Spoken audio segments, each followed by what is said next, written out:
Good evening from Swansea wrestling fans. I'm your host, Ben Allison, and you are listening to Wrestling Republic's daily broadcast, your one-stop shop for professional wrestling insight, news, and reviews on a daily basis. Today, it's Wednesday, and you know what that means. AEW Dynamite is tonight. We're going to be previewing the show, giving our thoughts on what we're looking forward to, what we're not looking forward to, breaking the show down a bit, and of course, talking the WWE and UFC merger as TKO as well, because Dana White, well, he made some interesting comments earlier today. But firstly, the co-host of the show, Clark Taylor. How are things, Clark? Oh, dude, I'm so stoked to be here. So stoked to be here.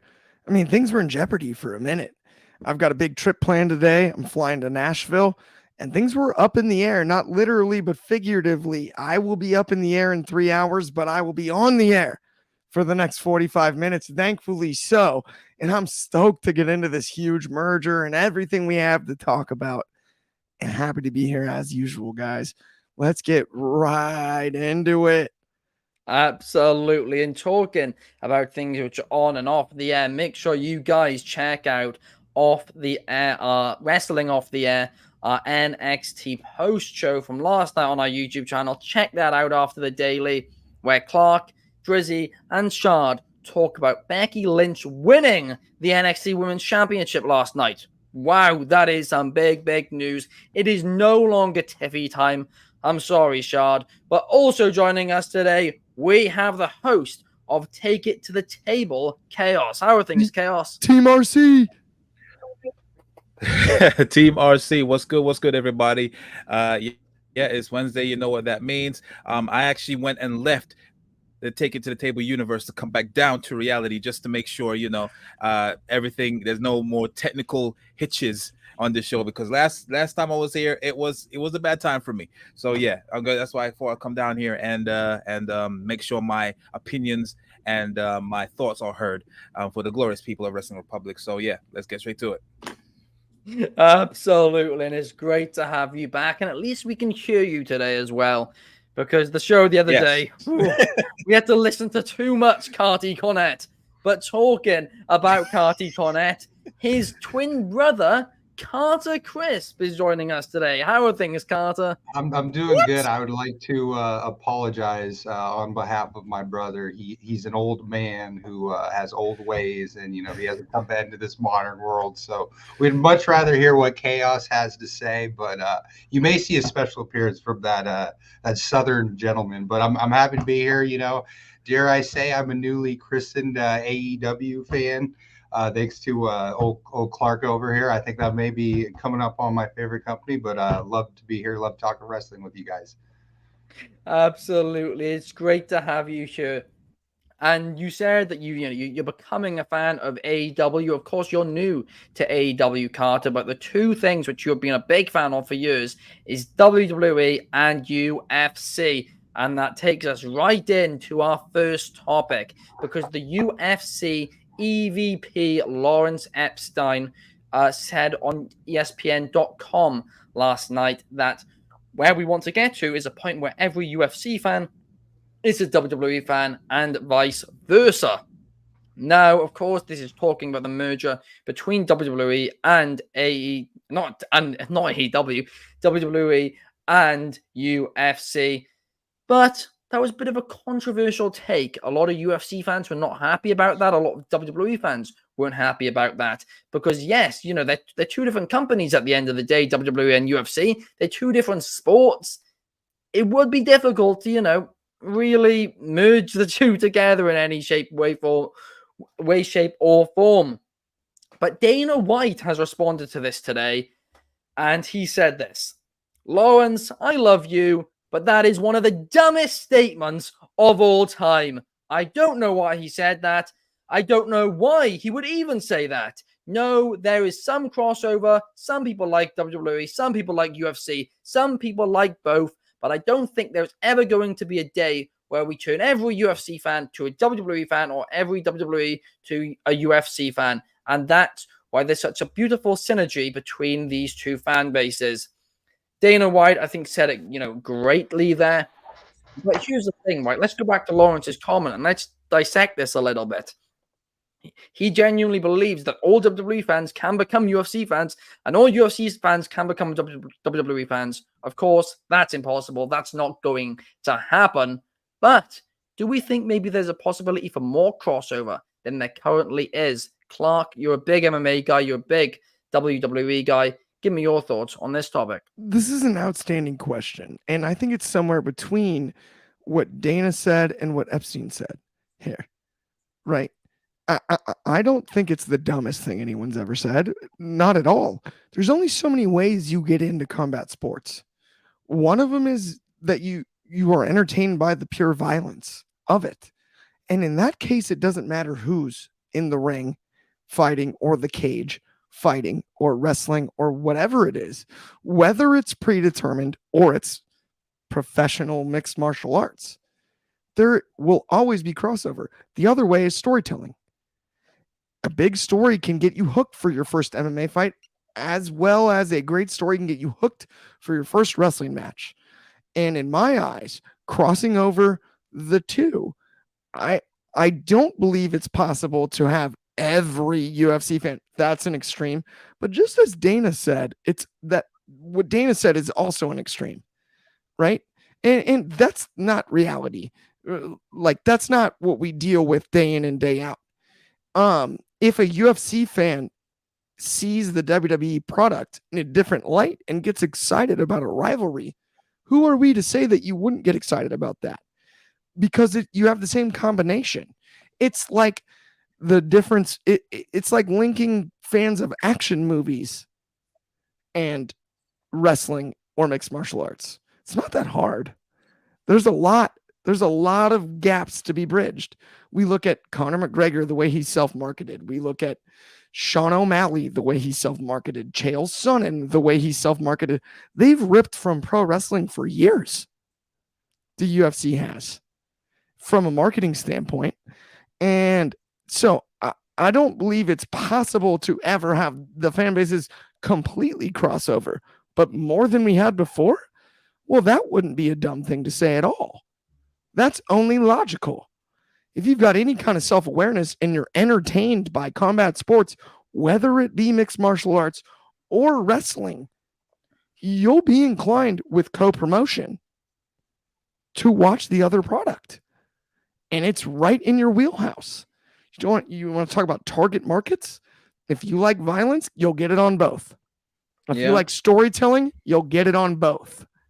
And so it's kind of on you if you have a preference one or the other. I do understand as a wrestling fan, it feeling a little bit like forced on you by comparison to it doesn't feel the same as an MMA fan. I've always been a fan of both personally, but it doesn't feel like the current scenario is as big of a pressure on mixed martial arts fans to watch wrestling as it is wrestling fans to watch the UFC based on the two comments that we're discussing currently, right? Yeah. No, I mean, that's a great point. And that's what's so fascinating to me is when the UFC has the right story, it's the same as pro wrestling. It's just not predetermined, right? When you have a fight you want to see, it's a fight you want to see. It's classic basic principles of promotion across the board, right? Combat sports has been around for a long, long time. You know, we've all seen Gladiator, right? Like it's been around forever and it will continue to rise and continue to float. I don't mind the aggressiveness out of Epstein's quote. And we're trying to hook more fans. I dig that. And I'm totally cool with it. But all in all, this is just good for the industry across the board. It is. And it's weird saying that the day after McMahon stepped down. I mean, my dad wasn't born the last time A. McMahon wasn't running the WWE. Yeah.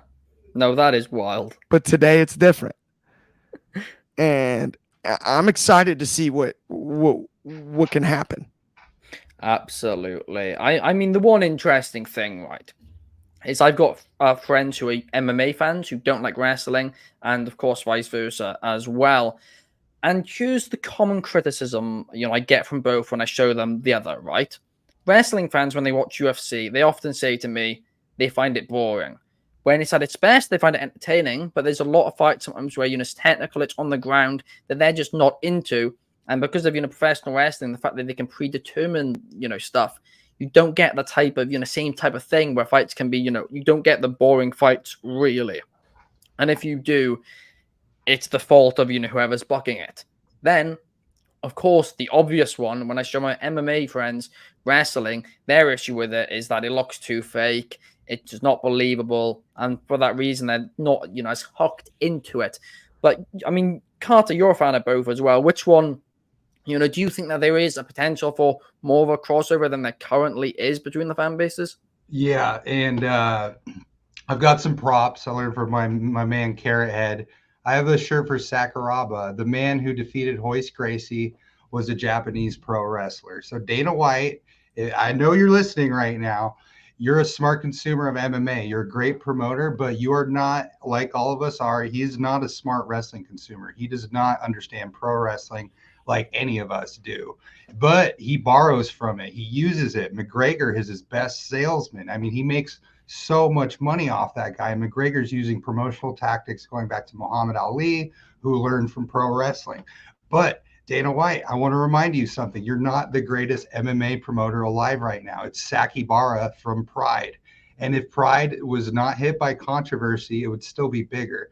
Ben, to you, I suggest this. Show your friends Pride fights for MMA and then show them UWF fights for wrestling. You will find that these two things are much, much closer than we in the West know. And I have another prop, Mr. Minoru Suzuki. He invented mixed martial arts as we know it today through Pancrase. So Dana White, know your roots, buddy. You're looking a little ignorant right now. I love you. You're a great businessman, but these comments are a little fat and happy. But yeah, generally speaking, Clark is 100% right. You're going to see some crossover, but I think these two things are much closer than we truly understand. And if people think they're separate, again, I'm a blue belt in Brazilian Jiu-Jitsu. I'm not speaking from ignorance. I know how to grapple. These two sports are much closer than we give it credit to. Just in America, they look much more separate than they do in a country like Japan. I mean, though there's some fantastic points, Carter. I mean, do you think that potentially, when I watch a lot of Japanese wrestling, and I read a lot of Japanese, media as well when it comes to professional wrestling, and their media, it doesn't really, their media is in kayfabe, basically. Do you think that American media, perhaps, breaking kayfabe so much, when they interview wrestlers and all of that, so much so that everybody in the United States knows it's fake? Do you think that in comparison to Japan, maybe that's a reason why MMA and wrestling feel so different? I think that's a big issue. And Jim Cornette, also Cardi Cornette, would say that when kayfabe was broken in the 80s, that was horrible for wrestling. So I totally agree with you. And there's a name, Akira Maeda, who in Japan moved wrestling towards more strong style. So over there, it's just closer. And I think the issue with kayfabe in the West, I think that's why we see them so separate. I mean, do we think John Wick really killed all those guys? Like, for real, right? It's easy to suspend disbelief. No, but when you're here's the watching thing. Wick. That's a that's great like line. 400 people. That's a great line what you just said there, though, Clark. Suspending your disbelief. That's something which obviously us four can do. Obviously, probably everybody watching this podcast can do because they're wrestling fans.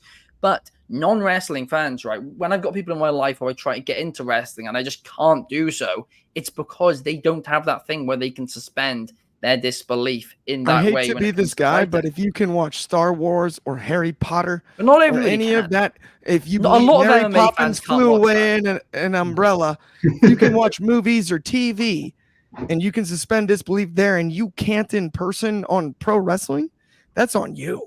That's your fault. You're the moron. You're the one a better imagination. You're the one that messed it up. Like, what's wrong with you? Kidding? So you're telling me you bought the Care Bears and the Power Rangers, but you're not cool with pro wrestling?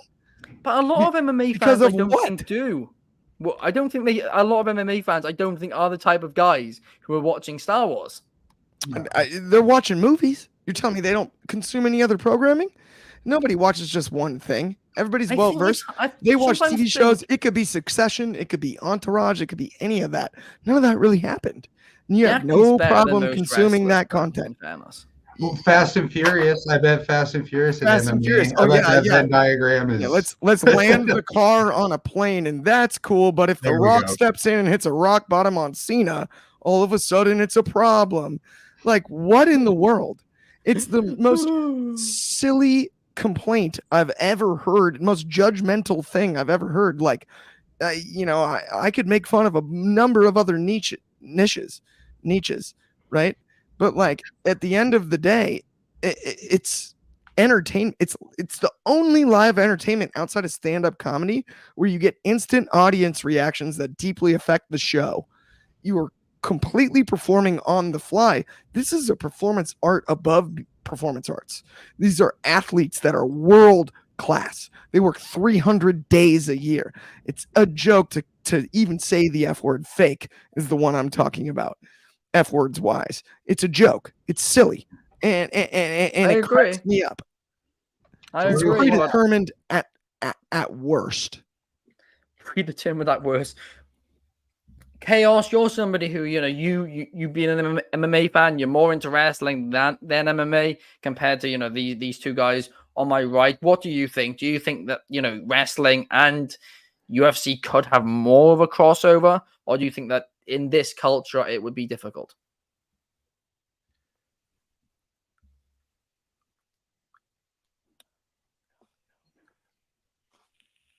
God, I was waiting for you to react to that. I was like fucking playing around. Anyway, Oh, can you guys hear me? I was trying to work out if it was my That Wi-Fi or scared not. me to death.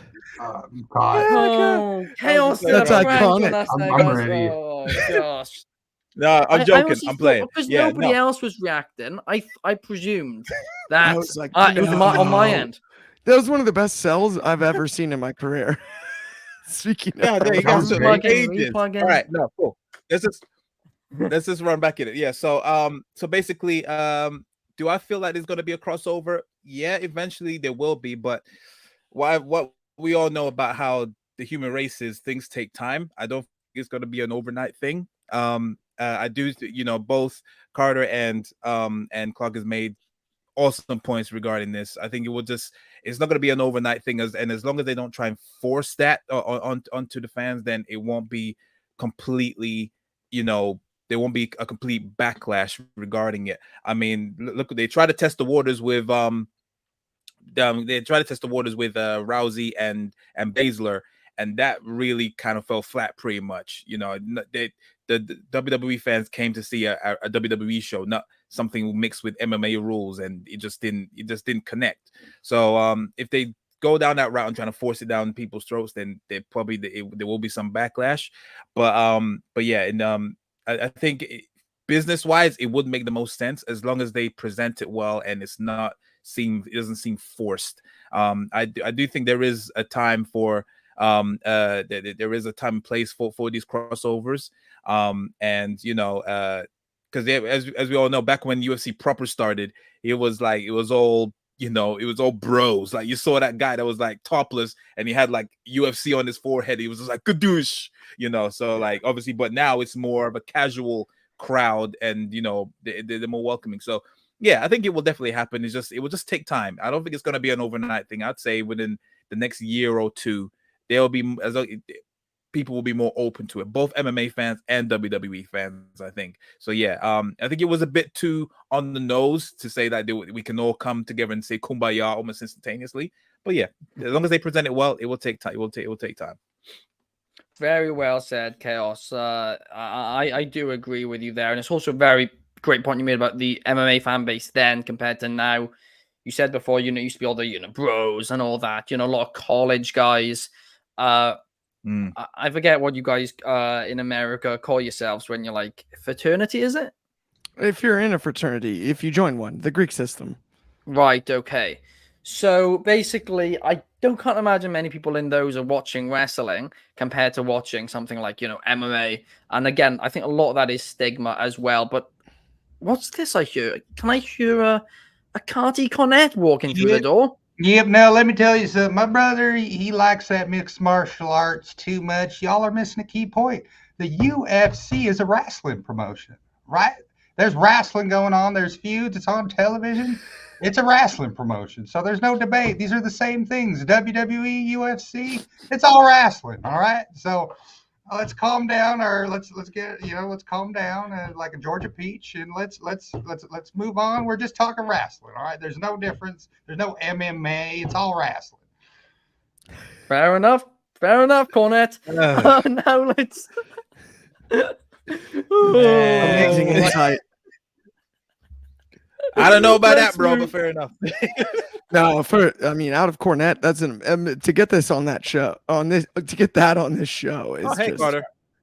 What more could you ask for? Carter, you're back. Carter just wrestled him out of the room. Your bro doing all right? He seems a little heated. No, he's been saying that. He's been saying that for decades. I don't know what he's on. It's crazy. I love how you guys are both, wearing the same tops as well. That's, efficient to buy one of each. Weird. But again, you guys seem split. It's hard to have twins not match. Ask the Bellas. Let's move on and let's talk about AEW, because tonight on AEW Dynamite, we will find out who will be challenging Saraya for the AEW Women's Championship at AEW Grand Slam. And what they're going to do to find this out, they're going to do another Fatal 4-Way. It feels like the AEW Women's 4-Ways are always fun. They always are. I'm not going to complain about it too much. But it kind of feels like just lazy booking to just do these every time you need a big title match with no build, a number one contenders match. How many times have they done a Fatal 4-Way in the men's division in AEW? Not many, if at all, really. In AEW, it seems to happen every other week. But Clark, who do you think will be walking into AEW Grand Slam as the challenger to Saraya, and why? I'll tell you who it should be. The DMD. Dr. Britt, the good doctor. It's obvious. We have a superstar. And, WWE calls their wrestlers superstars. We have a superstar of a wrestler sitting right in front of our faces in Dr. Britt Baker. Let's knock it off. She's been on TV now all year and not necessarily in the title picture. That's a shame. It's silly. We all know how good she can be. And I think I know how good she is. And that is top 5 in the world. Easy. And charisma-wise, she's even further up that same ladder. It's Dr. Britt's time. Saraya got her moment at All In. Let's put this belt back on the one that deserves it, the good doctor, Britt Baker, and just make it easy. You certainly are a big Britt Baker fan, Clark. It seems to be your solution to every issue in the AEW Women's Division. I'm a Dr. Britt fan. Hey, I'm telling you, you don't keep the towel if you're not a fan. I've got it just sitting right. Yeah, it's actually what I use to keep my hands dry during the show. Done something good. Honestly, anytime she's been put in a major feud and not a Fatal 4-Way, she's essentially put on an absolute banger of a women's match. You go back and look at her rivalry with Thunder Rosa. You go back and look at when she Thunder carried Rosa the belt. Singles wrestling, she's outstanding. She is. Well, she dropped the title to Thunder. I'm only winding you up, Clark. I do love Britt Baker as well. Although she's good. I still don't like the comment about her carrying Thunder Rosa. I'm trying to book. No, she didn't carry Thunder Rosa. You originally said that. I love Thunder Rosa. I'm actually a huge Thunder Rosa fan. I know I was being aggressive when I said that because I was defending my girl Britt. But not my girl, Adam Cole's girl, Britt, I guess. Right? They're the ones that are dating. But I'm a huge Britt fan. Similarly to Shad being a huge Tiffy Time fan. It's always tough to see losses from people you believe are that talented, especially in wrestling, right? We just talked about like the UFC stuff. If we're just going off talent booking wise, Dr. Britt needs to be on the top of the card all the time. Because on the microphone, she's outstanding, and in the ring, she's outstanding. And it's just it's so valuable to AEW because of the homegrown factor. Yeah. Right? It's like I think we've missed an opportunity to apply Dr. Britt Baker in bigger spots over the last few months. Whereas Saraya, who's great, 7 years away, similar to CM Punk, basically, right? 6 years, Yeah. whatever it was. Exactly. Saraya gets that huge pop in the UK. I don't know if she gets it elsewhere. I mean, know that's that. a good point, but they also haven't booked her and put her in those positions because they Couldn't put agree Britt more. Baker in those positions every other day. But Wow. I'm only winding you up. They haven't lately. They haven't. I would be good with Baker versus Saraya. I actually, to be honest with you, that's actually maybe my preferred option out of them. But We all know that's not going to happen, right? Are you guys just? Who guys do know you that, reckon right? it'll be? Ooh. It's going to be What's Storm. gonna happen? Yeah, it will be. You got Tony. It is obvious it's going to be Tony. Storm. Do you think Tony's more it's gonna over be than pretty Dr. obvious. Britt?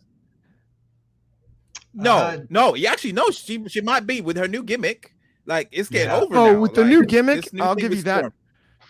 Storm. But let's say Yeah. total. Yeah, 100%. If we take away the new Total, gimmick then part, no, Baker is is she more obviously- over? Yeah. Yeah.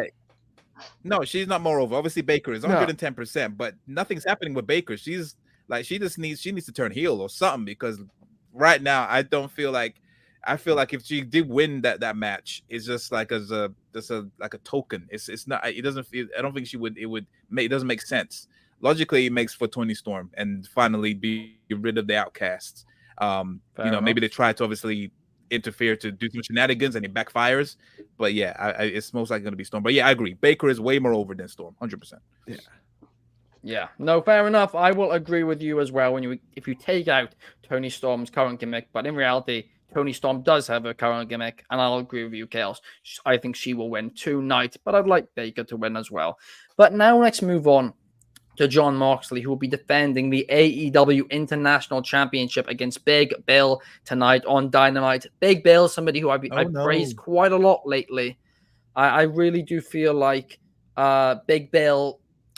I feel like he's overhated at times. He really has. He's worked on himself, and I think he's better than ever right now in AEW. But Carter, give me your take on this match. Jon Moxley, Big Bill International Championship. Well, as a expert booker these days, I got the card open and I see that we got Ricky Starks at Big Bill's corner. So I suggest there's going to be a little of tomfoolery, or as we like to say, debauchery at the gym. And I mean, as a big fan of workers, guys coming in controversy and just putting their heads down and working hard, I like Ricky Starks. I think he's great. You might be building up a challenge with old Mox, but I think Mox right now, I have his cage match open, and the guy is working hard. I mean, and Orange Cassidy worked hard too through his title reign. So I think right now Mox is kind of trying to one up Orange Cassidy with his work rate and go up against a big opponent like Big Bill. It's going to be a nice showing for a big dude. I don't know if he's giant sized quite. One of my favorite gimmicks of wrestling, but yeah, I think it's going to be a great match. It's going to be, for my expert booking guess, I think there's going to be a little bit of build-up between Ricky Starks and Moxley. That will be fun indeed. Moxley, Starks, book it, please. I think that'd be a banger of a bout. Got a comment here from Chaos' secretary, who's saying that they vote Big Bill to win. Chaos, your secretary's working overtime today. Your assistant is off the charts, man. Unbelievable work. But your secretary 100%. won't be able to answer this question because this one's for you, Chaos, right? Hangman Page, Brian Cage, the Cage, oh, whatever. David would be able to do a long list of things you're trying with that. Page in the cage. I can't. On the stage. But they're going to be fighting tonight, their third match. Every time these two face each other, it's a banger. Obviously, Hangman and Swerve, they're teasing a feud currently. That's the direction which this is going in. But what are your thoughts heading into this one, Chaos? This should be pretty fun. It's to the point where I'm not sure what the better outcome would be. I enjoyed their last two matches. The one that's more prominent is the one that happened at Double or Nothing. I think mainly because that was the first AEW show with a full crowd since the pandemic. So I remember that one more fondly, and I think that was the opening match as well. Um, but yeah, it's this match, Page and Cage, Rage in a Cage, is going to be, it should be epic. I will put my money on probably Page, because they do need to build him back up again, because as that promo that Swerve did last week, he spoke truth. He spoke proper truth. How can you be former AEW World Champion, but you're winning a random battle royal in a pre-show that barely anyone watches on YouTube? So yeah, he needs to put that work in and try and build him back up to be a potential contender again for the AEW World Championship against MJF later down the line, after the Adam Cole stuff goes past. But yeah, it should be fun. I want to like Page again, because yeah, he's definitely gone down the ranking in terms of interest, in my opinion. But yeah, Page for the win. Rage in a Cage. Let's do it. Absolutely, and I'll agree with you on that one. Let's get Hangman Page back to world championship level. And that promo last week on Dynamite with Swerve, I think Swerve's definitely bringing that out of him, and that is brilliant. But talking about title contention, we've got the finals of the AEW Eliminator tournament tonight, or whatever it's called this time. They always add in a couple of words to Eliminator. I never keep up with it. But Roderick Strong will be taking on Samoa Joe in the final. And this entire tournament has been so obvious. It really has been until now. This final, either one could win, right? Roderick Strong versus MJF. They've set that up. It would make a lot of sense. Roderick Strong is more over than he's been in quite a while. So if there's a time to cash in on him, now is the time. Samoa Joe, well, you can say the exact same thing about him too. They're obviously setting up him and MJF as well. I think both of these matches will happen. And now it comes down to which will happen at Grand Slam and which will happen afterwards. I think they should do MJF Strong at Grand Slam. I know, Clark, you said last week on the show that you did not think that Strong versus MJF is a big enough match for Grand Slam. I understand where you're coming from. It's a big show, but I think it is big enough. The tickets, I think, are selling okay for it already. I don't know how many more tickets MJF and Joe will sell, if I'm being completely honest here. It's not like it's some huge dream match. There's good storytelling in both. Samoa Joe is slightly more well-known than Roderick Strong, but at the end of the day, I think both are worthy for a Dynamite main event, which is essentially what Grand Slam is. It's a glorified episode of Dynamite. But still, I think Roderick Strong, MJF, they could put on a banger. But Chaos, I'll send this one to you first. Strong or Joe, who are you picking to win tonight and face MJF, Maxwell Jacob Freeman, at AEW Grand Slam Dynamite? Yeah, I'm just as torn as you. I mean, you could definitely, obviously, the bigger story is definitely obviously MJF versus Samoa Joe. Could you actually stretch that out all the way to Full Gear? It all depends on the booking. Like, I don't know how they're gonna do it, especially with the dynamic with MJF and Cole. And are they gonna put that to the side for now and then focus on Joe, or are they gonna try and implement it? It all depends on how they do it. You can stretch it out to Full Gear, but obviously you risk of it just falling by the wayside or just not as interesting.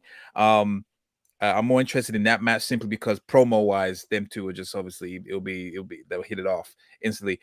You could risk doing it against Strong, like you said. He is definitely more than ever right now. I was just looking back at the first couple of Grand Slams that happened, and the main events there were just as good. Like I think last year's one was Moxley against Danielson for the vacant championship as well. And then obviously the first one was it was main evented by Britt Baker and Ruby Soho as well. So they're not obviously pay-per-view caliber main events, but they're worthy worthy TV main events. And I think Roderick Strong versus MJF could definitely carry that. So I would say I'm more inclined to do that. I just don't know how you're gonna explain the reason for Joe's loss, for it to stretch over somehow. They all culminate at Full Gear. they have to really play that way. But yeah, I'm gonna go for Strong. Nice. I mean, yes, absolutely. I mean, that's a fair point, and I do need to correct myself quickly. I just said that I thought the tickets were selling all right. They're not selling all right. They've actually only sold 6K when last year they sold 13K. And then what's the attendance the max capacity clock? 22,000. 20,000. So they could. So 20,000. oh wow. So the 22,000. So they've got 16,000 left to sell. That's not great. Not even a third. Last year's was considered bad, and that was 13K. So they're actually under half that too. Yeah, so that was 13. They're actually offering on Ticketmaster with a promo code a buy one get one free tickets. And that's, that's never good. When you're the CM Punk promo is coming to haunt them. Oh no, it's not looking good.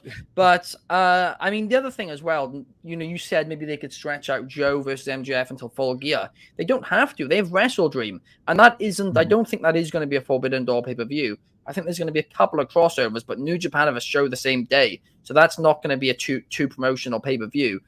So I definitely think that one could happen then, and then one could happen at Grand Slam. But Carter, what do you think?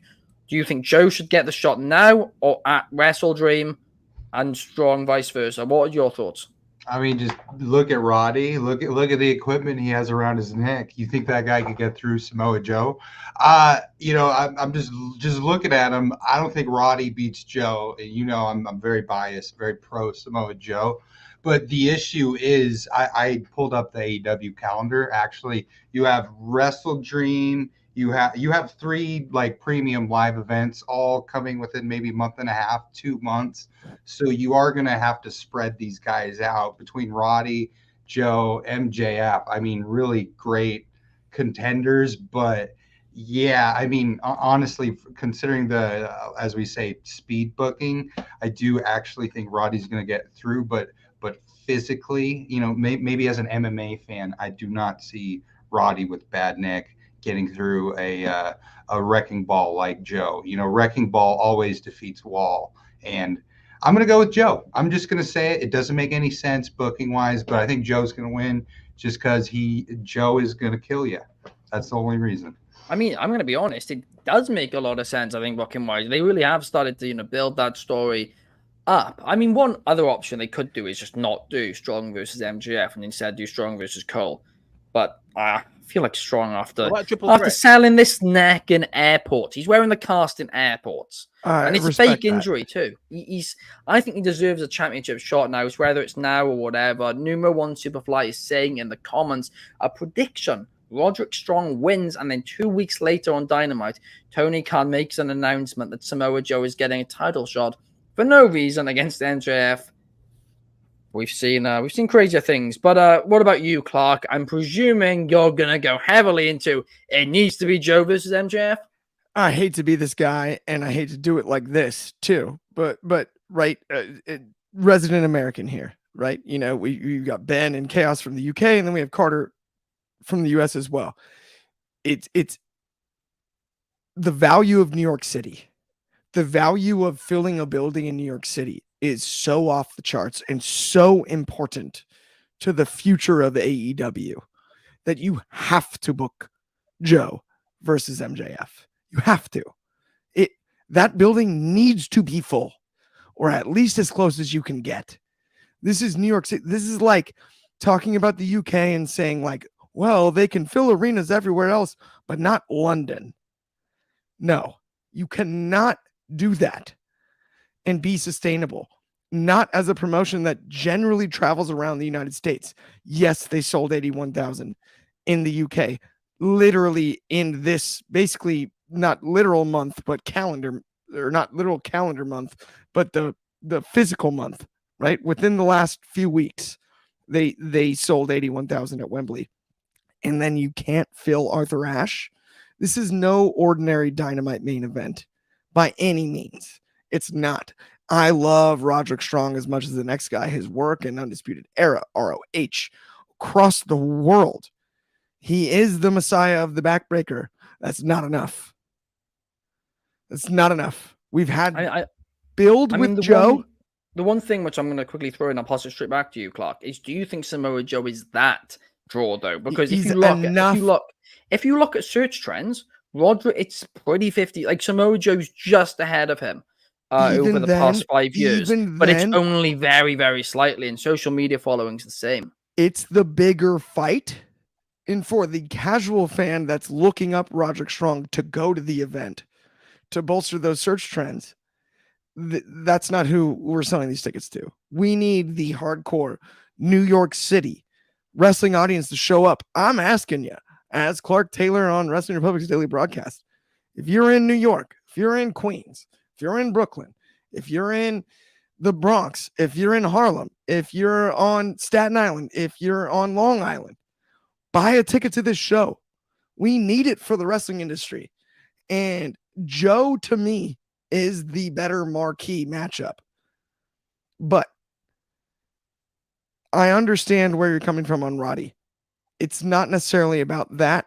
I think Joe versus Max is the bigger card. It just is, especially for who we're booking this for. Because I would love to have the casual wrestling fan from New York City buy tickets to this show. That would be nothing short of delightful, but it's too late. It is too late now. And so now we're booking for the I can't miss that fan. And Joe versus Max is the I can't miss that matchup, in my eyes at least. I mean, that's actually that is a great point, Clark. Great perspective that you added to that they need to go harder at the casual fans now. And yes, to the casual fans, I mean, there probably is a bit more of a story to Joe MJF, but again, there is some to strong MJF as well. But I will agree that Joe is the bigger match. I will agree with that. I do think it is. I mean, I'm going to be honest. I don't think it's going to solve the ticket issue. I think the ticket issue... I mean, we've got a couple minutes. Let's jump into it real quick. This ticket issue, it's not looking good, is it? Mm-mm. I mean, they needed to stack this, and Joe MJF isn't that match, which you need to stack if you're worried about tickets. It isn't. They need to add something more to this card. I mean, what could they add? I don't know. Any ideas? It has to be big. Whatever it is, it has to be big. I don't know if it's a Blackpool Combat Club member and just one more match that you can get tonight. You can start. Starks? Maybe a Starks involvement. I don't mind something for Claudio's title. Get that on the card out of make that obvious. I mean, I hear that it's not about that. Obviously that's not a choice. But Danielson somewhere on the card against somebody, maybe even Miro. Miro gets more eyes than people realize. That's true. But please go all out on this one, for lack of no pun intended there. Crazy, it's just how it's silly to me because sorry, Chaos, not to cut you off, but that stadium is so important. Arthur Ashe booking wrestling there in an outdoor stadium in New York City, that is fascinating. The original New York territory is the WWF. They had an extra W and the wrong letter before they had to change it 35 years later or whatever, right? It is what it is, but going into that territory, the old school factor too, and selling out that stadium is so important. It's almost impossible to quantify in my eyes. That's just what I think New York City means to being able to build a brand. That's a great point, Chaos. We've got 20 seconds. You want to do? I was just gonna say it's just baffling how is obviously the first show was that 22K and then last year's was 13 and it could be and both shows were great. So it's just weird how that happened, but yeah, it is what it is. They've got to do something. Are people losing interest? Was CM Punk right? We'll have to wait and find out. I think there's other elements at play too. But let's thank you guys for joining us. If you're watching on YouTube, please hit the like and subscribe. If you're on Spotify, a cheeky 5 stars makes my day. Thank you to Clark, thank you to Carter, and thank you to Chaos for joining me here today. Good luck in your golf tournament, Clark. You'll be joining us again next. You'll be away for next week, but you'll be back middle of next week. Also, check out the vlog. Oh, of Yes. course. Check that out right our away. all-in vlog is now out on the YouTube. Make sure you guys go and check it out. Me, Chaos, David, Soul, we all have a lot of fun. A lot of drama happens. You guys need to check it out. Top stuff. Maybe the most fun. Actually, between that and the WrestleMania vlog, for the most fun we've had, you guys need to go and check them all out. All our vlogs out. Check them all out. We will see you guys soon. Enjoy Dynamite and enjoy your evening. We love you all. Peace.